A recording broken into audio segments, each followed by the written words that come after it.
This might sound alarming that China has found the shortest possible entry into Indian Ocean to circumvent the traps laid by Quad, which is a group which includes America, Japan and India. Since some time, China has been using Pakistan and Myanmar to expand its most ambitious project called BRI. But India needs to pay immediate attention to what's happening in Myanmar as of now, as China's presence in that lawless country has increased tremendously after military coup last year, which in all likelihood was carried out to get rid of a democratic government which was not falling to Chinese demands. Now China pretty much has a free run in Myanmar after the coup. There's no one to stop them. And this is unlike Pakistan, which still has a functional government and remains constantly under the American and Indian radar. We'll tell you the complete update on China's latest backdoor entry into Indian Ocean and how India is tackling the issue. But before we move forward, don't forget to like, share, subscribe and drop your precious comments in the comment section. To understand China, you must know two things about it. 1. China's two-ocean strategy. 2. China's Malacca dilemma. The two-ocean strategy in its simplest definition focuses on ensuring China's easy access to both Indian Ocean and Pacific Ocean in order to break with what China perceives as the encirclement of its borders. In many of our previous videos, we have explained about China's Malacca dilemma also.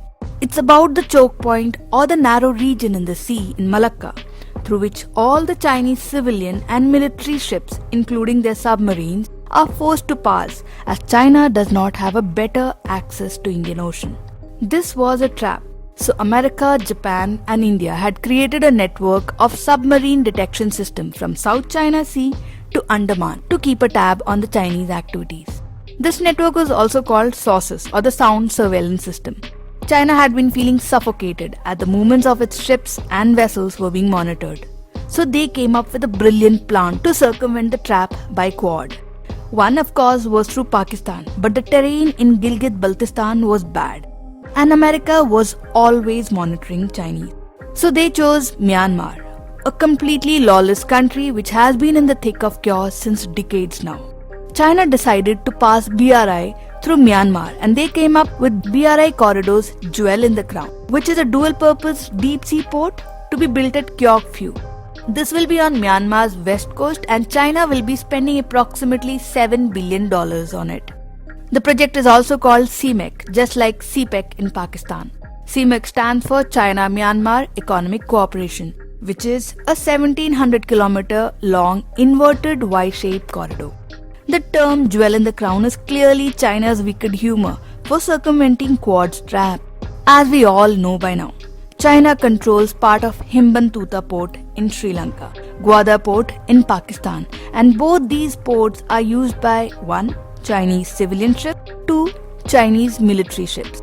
The third port around India will be Kyeok Phu in Myanmar, and this will have the same dual purpose as Himbantoota and Gwadar. Plans for Kyeok Phu Special Economic Zone or KPSEZ was first announced in 2013. Kyeok Phu is the site where the Sino-Myanmar pipelines originate. A gas-fired power plant with a combined capacity of around 300 megawatts is also being built there. This will be paired with a 1400 km long high-speed Kunming-Muse-Mandalay and Kyeok Phu railroad. This is the shortest and most economical path between China and India. Many think tanks from Myanmar report that China's biggest hurdle in Myanmar was the democratic government, which has now been toppled. China could not have asked for more. What are the military implications of CMEC? CMEC will enable China's Navy or the PLAN to monitor India in Bay of Bengal. By 2013, PLAN will have at least 67 new major surface ships and 12 new nuclear-powered submarines. This will be enough to control the Indian Ocean, says the US Naval Intelligence. There are reports that as many as 125 foreign vessels will be present at any given time in the Indian Ocean, and this will be the most since World War II. Yes, the situation is alarming. Yet Indian government has prepared counters like SAGAR. SAGAR stands for Security and Growth for All in the region. Since the first usage of the phrase in 2015 at Port Louis by the Indian Prime Minister Narendra Modi, the term has been adapted to to include more elements such as linkages with the Indo-Pacific region. Saga involves increasing the maritime domain awareness.